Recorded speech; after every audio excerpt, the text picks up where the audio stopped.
श्री शिवाय नमस्तुभ्यम दोस्तों, स्वागत है आपका आपके अपने चैनल शिव भक्ति मार्ग में। आप सभी के मेरे पास ढेरों कमेंट्स आ रहे थे, दीदी सावन की वीडियो जरूर शेयर करें। तो आज की वीडियो सावन में आसान विधि से किस प्रकार आप रोजाना महादेव का अभिषेक कर सकते हैं और अभिषेक करने का महत्व क्या होता है वो भी मैं आप लोगों को आगे वीडियो में बताऊंगी। परंतु यदि जिन लोगों ने मेरा अभी लास्ट वीडियो नहीं देखा है वो वीडियो आप एक बार जरूर देखिएगा। उसमें मैंने आप लोग के साथ में शेयर किया था कि सावन के पहले ही दिन यदि आप तैयारी नहीं कर पाए हो तो आप अभी भी इस तैयारी को कर सकते हो। पूरी सामग्री को किस तरह से आपको क्या क्या सामग्री रखनी है और किस तरह से क्या करना है आपको सारी जानकारी शेयर करी थी। उससे आपकी पूजा मात्र 5 से 10 मिनट में हो जाती है। यदि आपके पास बिल्कुल भी समय नहीं होता है, आप वर्किंग हो या फिर कहीं जॉब वगैरह करते हो या घर में हम ग्रस्त जीवन में इतना समय नहीं दे पाते हैं, तो आप उस वीडियो को देखेंगे ना तो आपको बहुत ज्यादा हेल्प मिलेगी।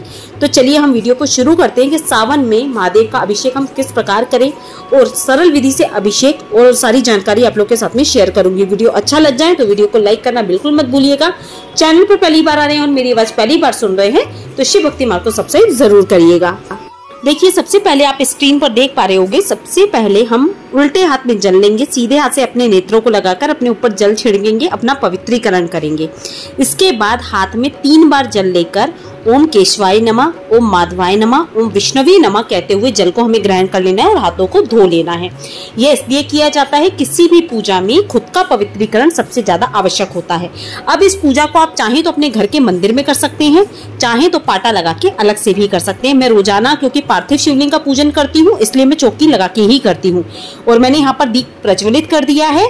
आप चाहें तो दीपक प्रज्वलित करें रोजाना की पूजा में। यदि आप सिंपल अभिषेक कर रहे हैं चाहे ना करें तो भी चल जाएगा, कोई दिक्कत वाली बात यहाँ पे नहीं होती। क्योंकि मैं रोजाना सबसे पहले अपने घर के शिवलिंग का पूजन करती हूँ, उसके बाद मैं रोजाना पार्थिव शिवलिंग का नियम से पूजन करती हूँ पूरे सावन।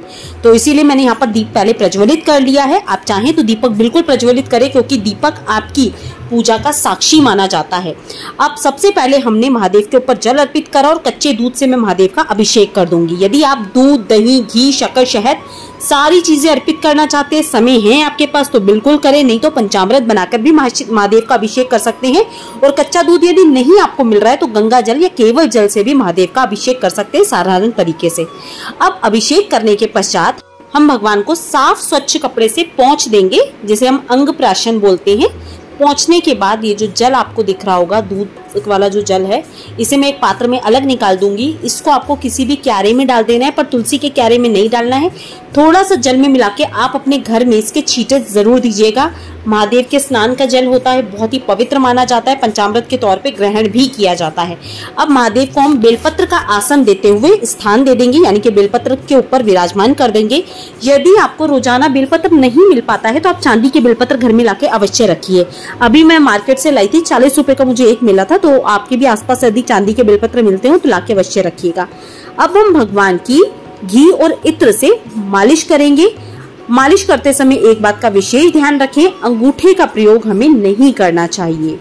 उंगली की सहायता से ही भगवान की मालिश करें, भगवान का स्नान कराएं।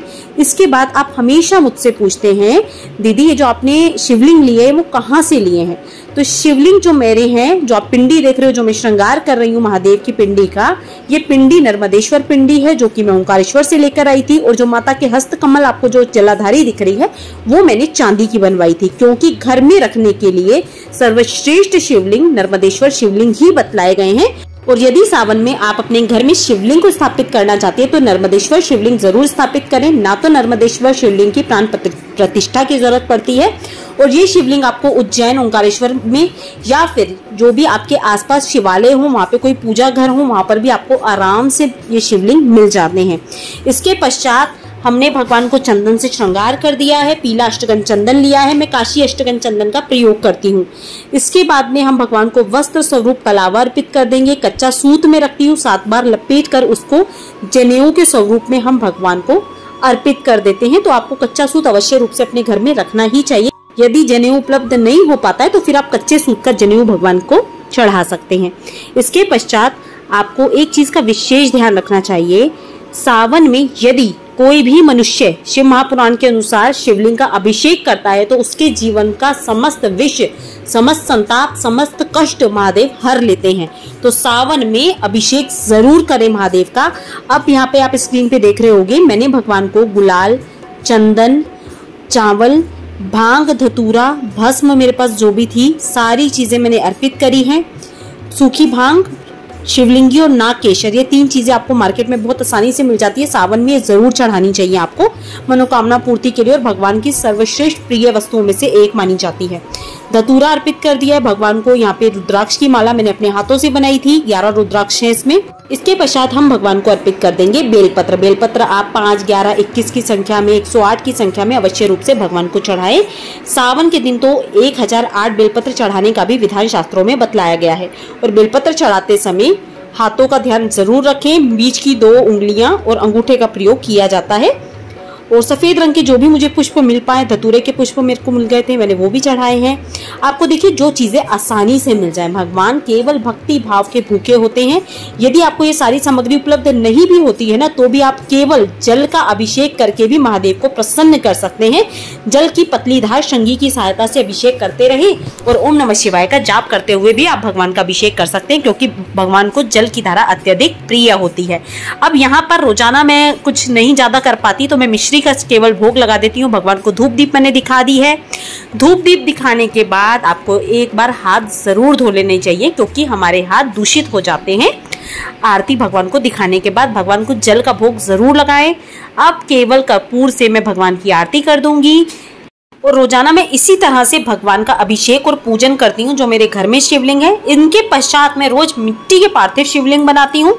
और कुछ मेरे सावन के कुछ नियम हैं, यदि आप भी जानना चाहते हैं क्या नियम हमें फॉलो करने होते हैं तो मुझे बताइएगा। रोजाना पार्थिव पूजन में किस तरह करती हूँ वो जानना चाहते हैं तो कमेंट बॉक्स में कमेंट करिएगा, तो मैं वीडियो आप लोग के साथ में जरूर शेयर करूंगी कि क्या नियम होते हैं और क्या लाभ हमें मिलते हैं, कैसे हमारे जीवन में चमत्कारी परिवर्तन आते हैं केवल महादेव के पार्थिव पूजन से।